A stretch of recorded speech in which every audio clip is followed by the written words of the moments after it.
Hello बच्चों, कैसे हैं आप। उम्मीद करती हूँ आप बढ़िया और एकदम मज़े में होंगे। बच्चों, आज हम पढ़ेंगे वर्ण विचार। चलिए, वर्ण क्या होते हैं पहले इसे समझ लेते हैं। वर्णों को जानने के लिए हम चित्रों का सहारा लेते हैं। पहला चित्र है हमारे सामने एक पुस्तक का, और दूसरा चित्र किसका है? पाठशाला यानी स्कूल। और दूसरा चित्र है एक बस्ते का चित्र है। तो बच्चों, इन चित्रों को देखकर जब हम इनके नाम बोलते हैं तो हमारे मुख से कुछ ध्वनियाँ निकलती हैं। जैसे पुस्तक, पुस्तक में कितनी ध्वनियाँ हैं? 7 ध्वनियाँ। पाठशाला, पाठशाला में कितनी ध्वनियाँ हैं? 8 ध्वनियाँ हैं। और बस्ता में कितनी ध्वनियाँ? 5 ध्वनियाँ। ये ध्वनियाँ आपके सामने, ये ध्वनियों का उच्चारण आपने पिछली कक्षा में किया होगा और समझे होंगे आप कि वर्ण विच्छेद क्या होता है। यानी शब्दों को अलग अलग ध्वनियों में बांटना ही वर्ण विच्छेद होता है। तो मुख से निकलने वाली ये ध्वनियाँ जब लिखी जाती हैं तो वर्ण कहलाती हैं। ये भाषा की सबसे छोटी इकाई है, इनके और टुकड़े नहीं किए जा सकते। ये आप जानते हैं, वर्ण भाषा की सबसे छोटी इकाई है, इसके टुकड़े नहीं किए जा सकते। समझ लेते हैं वर्ण की परिभाषा को। भाषा की वह छोटी से छोटी ध्वनि जिसके और अधिक टुकड़े नहीं किए जा सकते वर्ण कहलाती है। आप जानते हैं वर्णमाला क्या होती है?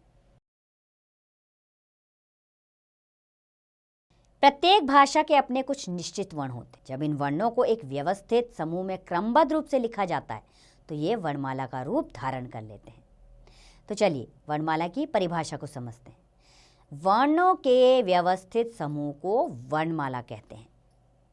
वर्णों के व्यवस्थित समूह को वर्णमाला कहते हैं। जानते हैं आप वर्ण के भेद कौन कौन से हैं? बच्चों, वर्ण के 2 भेद होते हैं, स्वर तथा व्यंजन। पहले समझते हैं स्वर क्या है। जिन स्वरों का उच्चारण स्वतंत्र रूप से किया जाता है उन्हें स्वर कहते हैं। हिंदी वर्णमाला में 11 स्वर होते हैं। अ, आ, इ, ई, उ, ऊ, री, ए, ऐ, ओ, औ। हो गए ना 11 स्वर।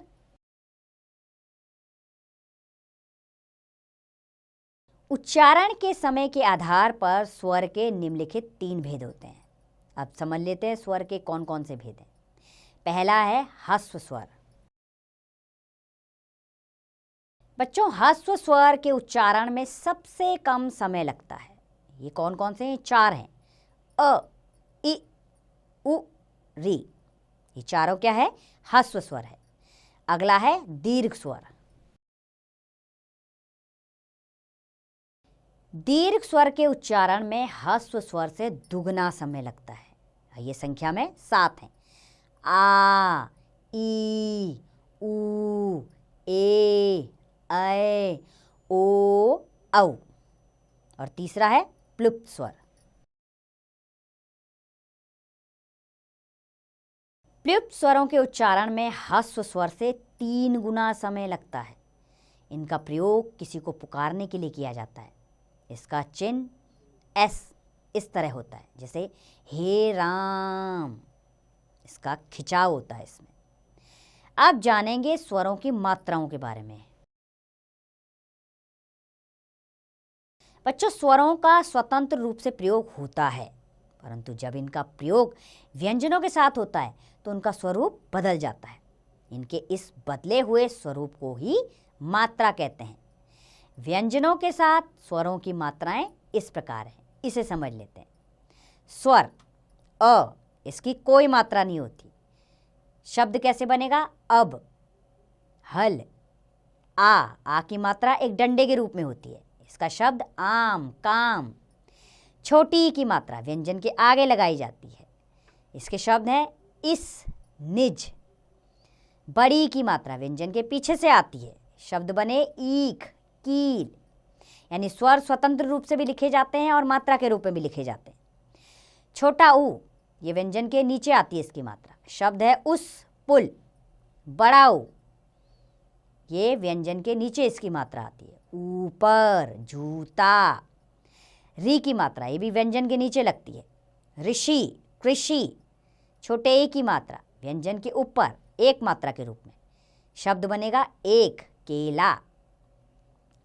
आय की मात्रा ये भी व्यंजन के ऊपर लगती है दो मात्राओं के रूप में। इसके शब्द हैं ऐसा, कैसा।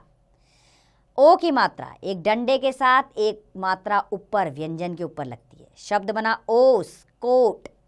औ की मात्रा व्यंजन के पीछे से लगती है, एक डंडे के साथ दो मात्रा ऊपर व्यंजन के आती है। इसके शब्द बनते हैं और, कौवा। अब जानते हैं अयोगवाह क्या है। बच्चों, योग न होने पर भी जो साथ रहे वे अयोगवाह है। अंग और अह ऐसी ध्वनियां हैं जो ना स्वर हैं और ना ही व्यंजन, इन्हें अयोगवाह कहा जाता है। किसे कहा जाता है अयोगवाह? अंग और अह को अयोगवाह कहते हैं। अब अनुस्वार क्या है इसे समझ लेते हैं। अनुस्वार बिंदु के रूप में दर्शाया जाता है। इसका उच्चारण करते समय श्वास केवल नाक से बाहर निकलती है, जैसे बंदर, कंस, पलंग आदि। आपके नाक पे जोर लगता है और श्वास बाहर आती है। अगला है अनुनासिक। अनुनासिक इसका चिन्ह है चंद्र बिंदु। इसका उच्चारण करते समय श्वास मुख और नाक दोनों से बाहर निकलती है और थोड़ी सी गर्म होती है, जैसे चांद, कांच, बांसुरी, हंसना आदि। अब विसर्ग क्या है इसे भी समझ लेते हैं। विसर्ग दो बिंदुओं के रूप में दर्शाया जाता है। इसका उच्चारण आधे ह के समान होता है। इसका प्रयोग व्यंजनों के आगे होता है, जैसे निस्वार, पुनः, फलतः आदि। कुछ विशेष बातें हैं, इन्हें भी जान लेते हैं। कुछ मात्राएं व्यंजनों के ऊपर, कुछ साथ में तथा कुछ नीचे लगाई जाती हैं। र के साथ छोटा ऊ, बड़ा ऊ की मात्रा उसके बीच में रु, रू लगाई जाती है। री की मात्रा प्रायः व्यंजनों के नीचे लगाई जाती है। अब जानते हैं व्यंजन क्या होते हैं। वे वर्ण जिनका उच्चारण स्वरों की सहायता से किया जाता है व्यंजन कहलाते हैं। इनके उच्चारण में हवा रुककर मुख से बाहर निकलती है। हिंदी में व्यंजनों की संख्या 33 है। व्यंजन के निम्नलिखित 3 भेद होते हैं। पहला है स्पर्श व्यंजन। जिन व्यंजनों का उच्चारण करते समय जीभ मुख के अलग अलग स्थानों को स्पर्श करती है वे स्पर्श व्यंजन कहलाते हैं। नाम से ही पता लगा, स्पर्श यानी मुंह के अंदर जीभ अलग अलग स्थानों को स्पर्श करती है तो वो स्पर्श व्यंजन होते हैं।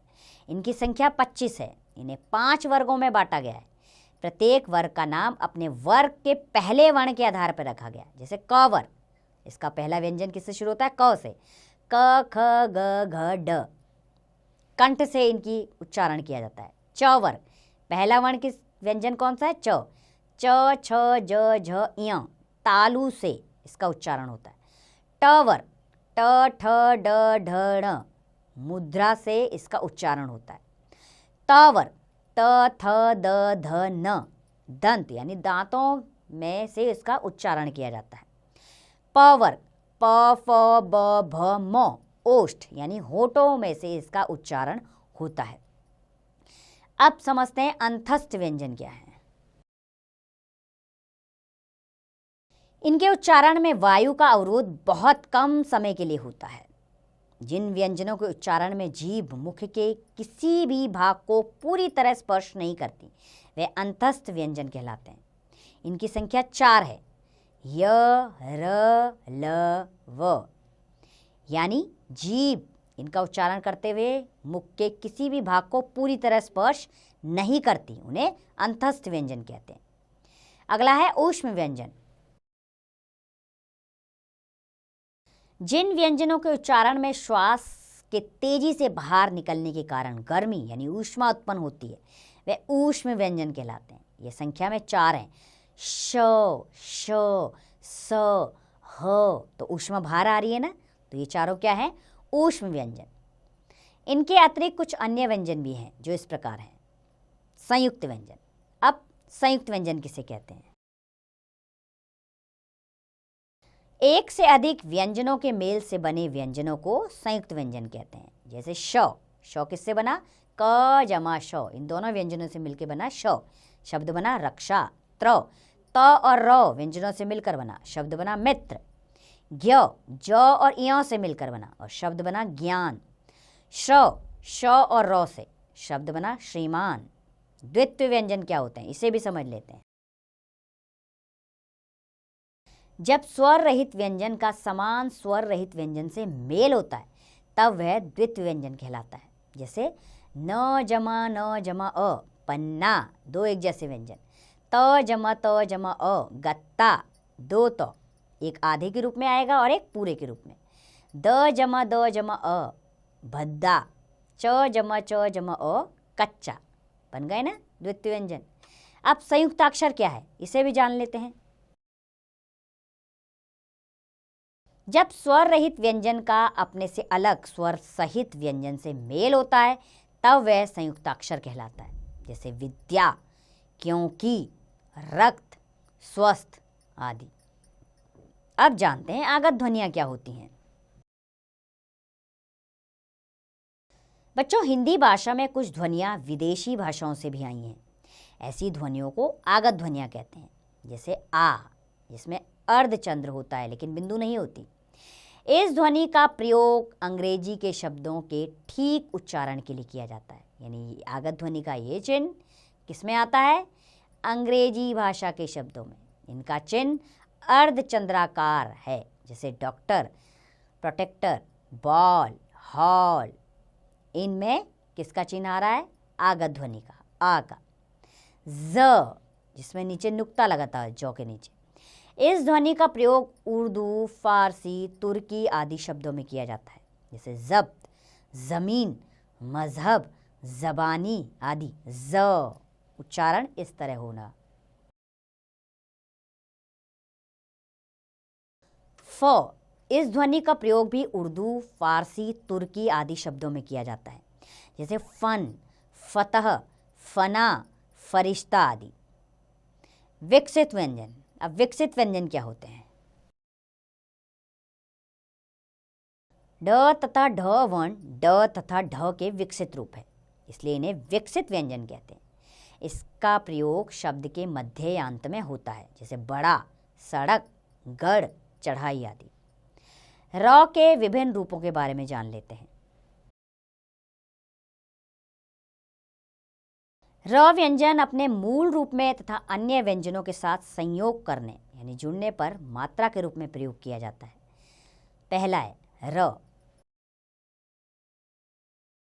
र अपने मूल रूप में जैसे रास्ता, रस्सी, रघुनाथ ऐसे लिखा जाता है।